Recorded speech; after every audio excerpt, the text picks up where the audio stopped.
Hey guys, welcome back to the channel. And recently I did a self-experiment. I doomscrolled TikTok and Instagram shorts for an entire day. The proof. Well, almost the entire day. I had some breaks for my sanity, for my eyesight, and to eat food. But other than that, I spent the entire day doomscrolling, and this is what I learned. Number one, it made me feel horrible about myself. So I was on TikTok and my algorithm had decided that I was into gym content, which obviously I am. So it kind of just fed me all this content of these people, many of which were not natty, many of which were on steroids, with these really, really bulked up physiques. And I would say I'm pretty happy with my physique. But something I realised is that when I went to the gym after having scrolled this entire day on TikTok and being fed all of this nonsense, I was actually pretty disappointed in myself. I looked at myself, I saw myself as skinny, as not enough, as not big enough. And honestly, it just completely changed my mindset about how I felt. When I was hitting my workouts, I kind of just had this negativity constantly in my mind, thinking, what's the point? I'm not even big. Why am I even trying this hard in the gym? And my workout was just kind of ruined. And I generally think of myself as someone with quite a strong mind. And so the fact that I was this affected by just some content that I was fed on the media genuinely spoke volumes to me. And this all happens subconsciously. No one opens TikTok and decides, yeah, I want my body image to be shattered today, or I want my self-esteem to be significantly lowered. And the thing is, no one knows that it's happening. When you're watching TikTok, you don't realize what it's doing to your sense of self and to your view of yourself. And that's the most dangerous part. And so when people develop low self-esteem, they just assume it's normal and it's a part of life and that it's inescapable. When in reality, it's social media doing this to you. And I saw firsthand the effects of this, and you're pretty powerless to defend yourself against it. Because you don't realize it's happening, you can't really stop it until it's too late, until you realize, well, this is what I've got myself into. And now I can easily understand why people fall victim to body dysmorphia and to eating disorders to some extent after having consumed all of this media. Because the thing is, the algorithm knows you. It knows you probably better than you know yourself, which is really creepy if you think about it. And so it just constantly feeds you this content that it thinks you like, and it really does change you. And I can't imagine day in, day out being exposed to that content and what that does long term to your mental health. Thing number two that I realised is how utterly exhausted I was. Not only were my eyes absolutely wrecked from staring at a screen all day, but I had this pounding headache and I was just physically and mentally drained, which is really strange considering I sat on the sofa all day and did absolutely nothing. But I was exhausted and I went straight to bed. And you may also realise that after a long scrolling session, you're exhausted.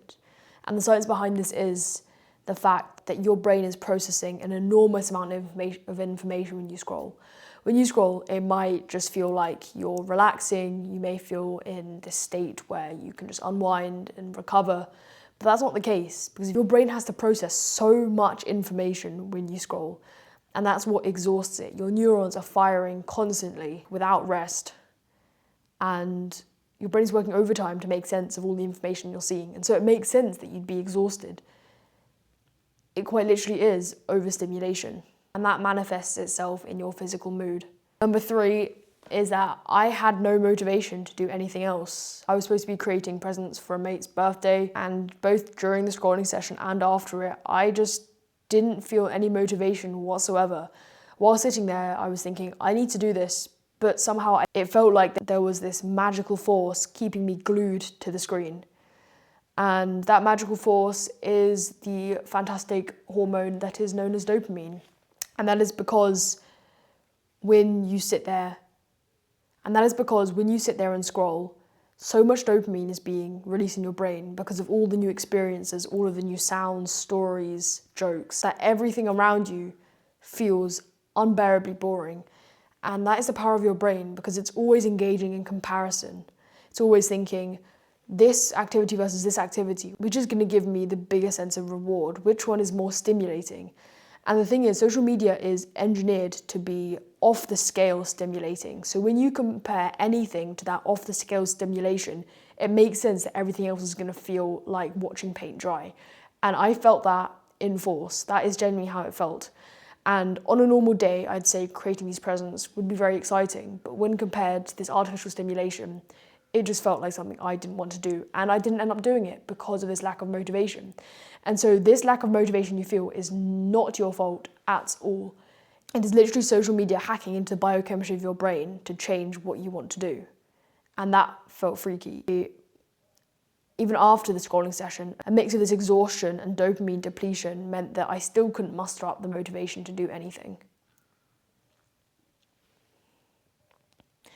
Another related fact is that my brain just felt restless even after I'd closed my laptop. All these thoughts and feelings were still going through my brain and I couldn't focus on a single rational thought. Everything was just firing at once. It felt like my brain was going into complete meltdown, and that was a horrible feeling. And then another thing that I felt was the addiction that comes with it. When I woke up the next morning, I intuitively, subconsciously reached for my laptop and went to open TikTok again. And that is not something I would usually do. And so the scrolling session I'd had the night before had directly impacted my next day. My brain was like, I need more, I need more.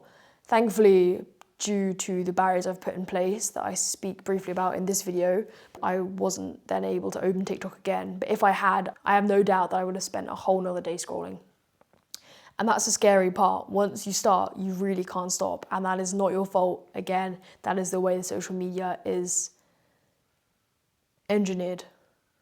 And the fact that you engineered it this well is very alarming, because it keeps you hooked. It's designed to keep you hooked, and it takes active effort to get unhooked. And that active effort is something that many people can't get around to doing.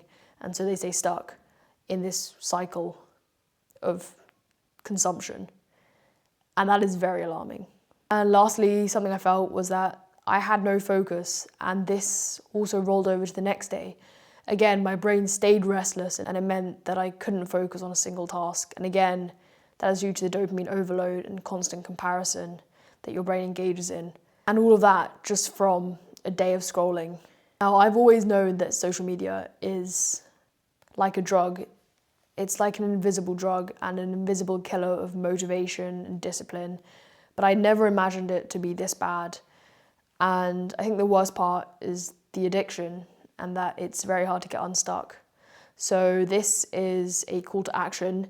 If you are the type of person to open your phone first thing in the morning, have a good scroll for 2 hours, maybe do something productive for an hour and then get straight back onto social media, this is your sign to stop, because the more you feed this behavior, the harder it will be to stop, and the more you're going to be dependent on it, and the harder it is going to be to get unhooked. And so this is just a polite nudge in the side to say, maybe you should start reconsidering your social media usage and start giving yourself a rest and giving your brain the break that it deserves. And it's going to feel difficult at first, and it's going to feel unbearable. But if you push past this and occupy yourself with activities that give you real dopamine, such as sport, engaging in arts and crafts, journaling, creative things, you'll realize you don't need social media, and you will realize that social media is slowly absolutely destroying you. And so if you can muster up the courage to stop, then I salute you. And that is honestly one of the bravest things that someone can do in this era. And I urge you to do so. So thanks so much for watching this video. Sorry it was a little bit on the gloomier side today, but it was something that was definitely very disturbing. And so I just felt the need to share it. So if you enjoyed it, please do make sure to check out my other videos. If you're interested, leave a like and a sub here if you enjoyed. And I'll see you in the next one. Goodbye.